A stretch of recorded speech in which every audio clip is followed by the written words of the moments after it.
Welcome to the 2019 Panamera 4S. I believe it's a 4S. Let's see, we got a window sticker right here. It is the 4S. There's so many dang models of this car. I'm not even sure. You got Panamera 4S, you got Panamera, you got Panamera S, you got Panamera Turbo S, Turbo. It's truly just unbelievable, like how much. We got some Aussie Bond music going on, got Sirius Satellite going. Turn this down. Let me just start this review off quick. $129,000 for this car.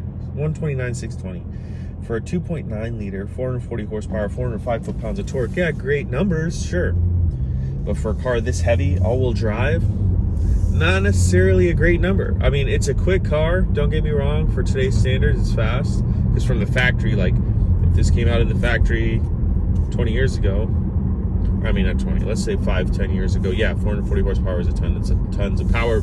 But now you got Kias making almost 400 horsepower, or if not more than 400 horsepower. You got Civics coming out making more than 400 horsepower in a 4-cylinder. And this is a 2020 Panamera 4S, not a 2019. So the 2020, well, I don't know if they did it in the 2019 or not. I actually have not seen 2019 interior. My reviews are different. Listen, if you want to look up different interiors for different years, sure, go ahead. I'm not here to do a side-by-side comparison like a PowerPoint.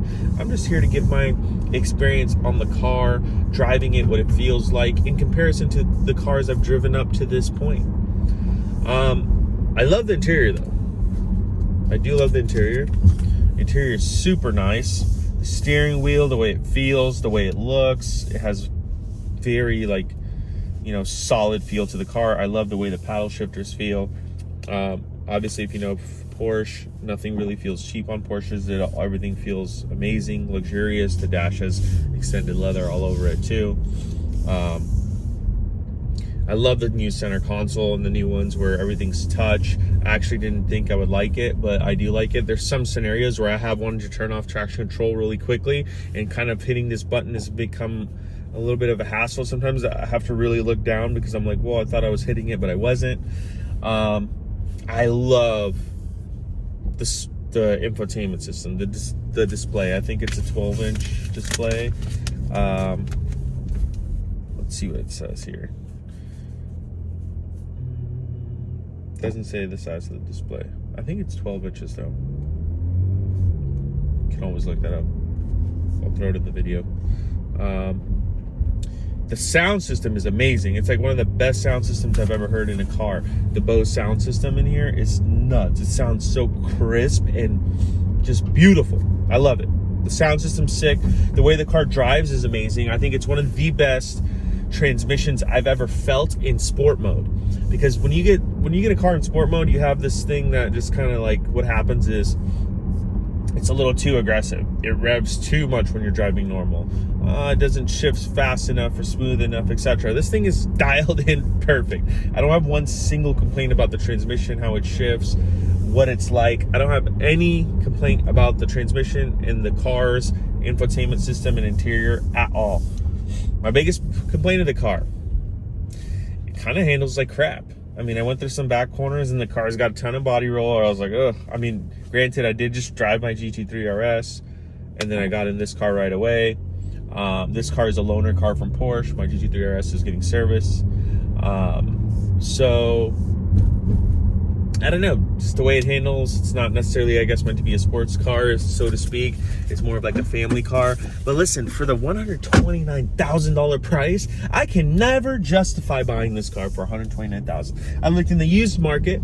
Now, anywhere between 35,000 to 45,000 miles, you are looking at around 75 to 90 grand, depending on packages, color combo, etc. Packages in terms of this model only. I haven't even looked at the turbos. I know those are going for anywhere around 120, 130 easy.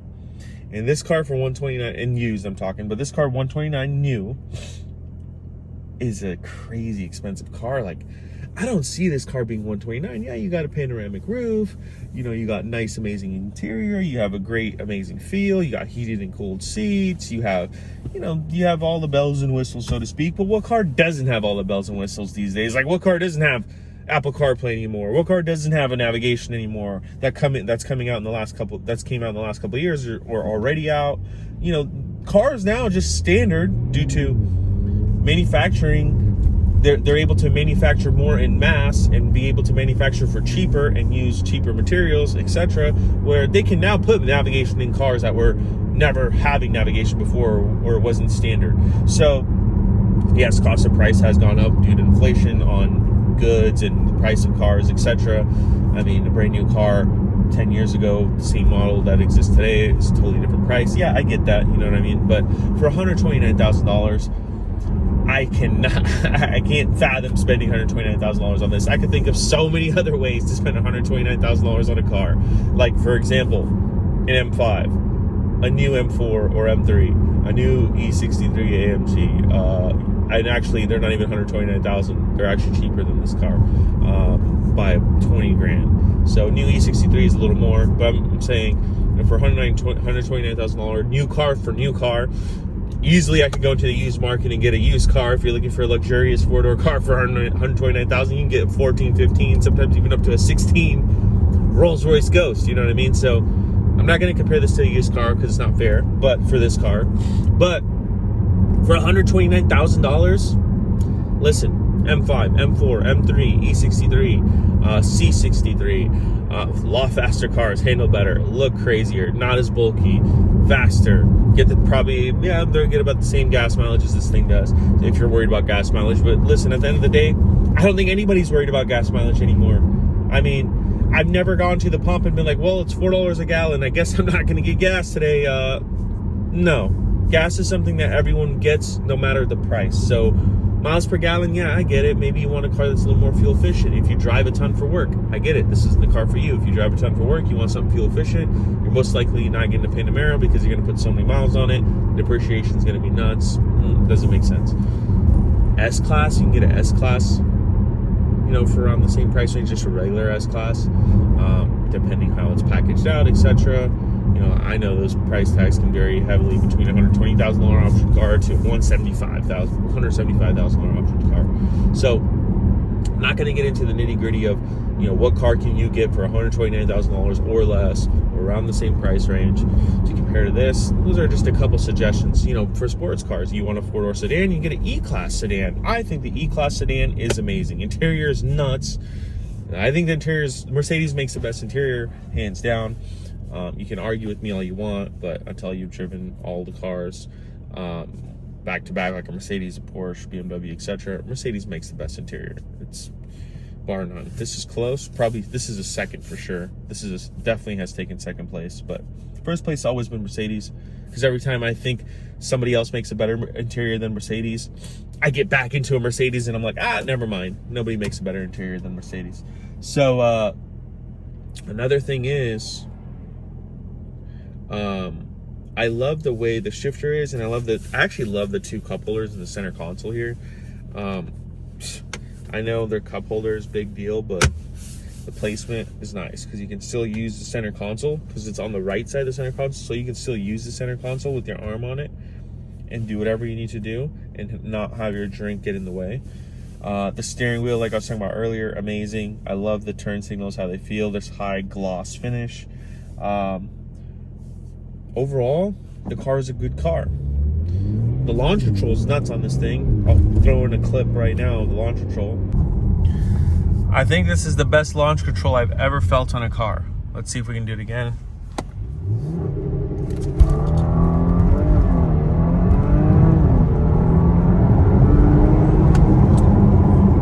It just does it so good. It's unreal. Overall, would I buy this car? No. Would I recommend you buying this car? No. But as a loaner car that I got while my car's getting serviced, it's a great car. It's like, I love driving the car. It's amazing. People look at it. I love the active rear wing. There's a lot of cool features about the car. The 21-inch wheels look amazing. You know, the car overall is a great car. Would I buy it? No. Would I drive it for free in this scenario? Yes, of course. Amazing car. Thanks for the loaner. I feel amazing driving it. You know, people look at you in it. If you want them to kind of look at you, oh wow, that's a nice car. But It doesn't ooh and ah you if you told somebody this is $129,000. I feel like if you told somebody this is $129,000, they might look at you funny and think, that's a lot of money for this car. It just doesn't look like a $129,000 car. So now that we got that out of the way, it's fun to drive. It sounds good with the little V6. You hear the little burbles here and there. The exhaust has a nice little tone to it. Nothing that this video will ever capture, even if I smash on it, anything. It's pretty quiet. It feels good when you're going on a little spirited drive. Yeah, that's great. A little spirited drive, meaning you're not pushing the car hard at all. You're just kind of going fast around a corner. Something we kind of all do on our daily drive. But, you know, the second you want to get into like the sports car mode where you want to kind of enjoy it into a sports car field, not pushing it hard, just enjoying it like a spirited drive, it just doesn't do it. Tons of body roll, definitely need some sway bars. A nice feature is, though, switching the suspension from sport to comfort. The car lifts up like crazy, and it like literally floats. Right now, it's down in its lowest setting. I just moved it down even further to be lower. But like, you know, if I move it down to softer settings, I can feel the car going up right now and just floats. Overall, great car. Bad price. Terrible motor in here, I think. 2.9 liter V6 twin turbo. Yeah, like the launch control and everything's nuts, and it's kind of cool to drive here and there, but I mean, then again, this is an entry-level car, I guess, for the Panamera lineup. And it's hard to say entry-level car, and I keep thinking it's an entry-level car because it is. At $129,000, I've never seen a car for a manufacturer $129,000 that was an entry-level car. That's just crazy. Like for $129,000, like we're looking at maxed out options on cars.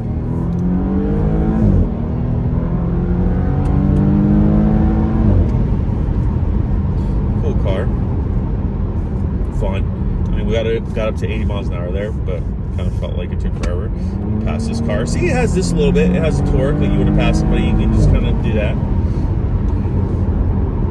So, tons of room. I love the sport back at the back. I mean, the sport back like the wagon style. I love that how you can open the hatch up and do your thing back there, open the hatch, and you know, have tons more room, or it feels like more room anyways. I mean, it's not like a trunk where it goes deeper. It's kind of like this weird odd shape of the actual hatchback, wagon, whatever you want to call this thing. Technically, it's a hatchback. Technically, it's kind of like a wagon. Oh, yeah, it is kind of like a wagon because we're, you know, sitting in the same trunk area, or sitting in the cabin of the trunk. So, I don't know what you want to call this thing, a wagon, a sportback, whatever. I do love the Sport Turismo version of this car, though. The Sport Turismo of this version of this car is badass. But then again, when I saw the price tag to the Sport Turismo version of this car, I was looking at a $180 price tag, and I was like, oh my goodness, $180? Wow. For $180, there's a lot of other cars I can get. I don't have a wife, no kids, I only need 2 seats. For $180, I'm looking at Lamborghini Huracan territory. I'm looking at GT3 RS territories. So, you know, obviously it depends what you want to buy the car for. This is just me, my lifestyle, what's fitting for me. This would never be it. I don't think I could see myself in a 4-door sedan unless it was like a Rolls-Royce Ghost, to be honest. I just don't see myself buying a saloon car over a 2-door coupe. But overall, great car. I would never buy one. If you're looking for a 4-door car, there's tons of other options that give you more comfort, better driving feel, better looks, better interior, better quality, and overall, just a better car overall. And I think Mercedes is the one to me. I mean, this is just overpriced. But anyways, well, thanks for watching. I'm gonna go get my morning coffee. I'll throw in some walk around clips too, but enjoy the day, everyone. So welcome to the Panamera's outside. I'm still trying to figure out how to do this review. Should I do outside first, inside? But anyways, the 21-inch wheels are badass. I like those. It's probably, the active rear wing is cool. That's pretty nice also. It goes up and down, obviously. This is what I was saying about, it's like a little wagon sportback. I don't even know what they define this as. A sedan, a wagon, a sportback. I don't know. You guys can tell me.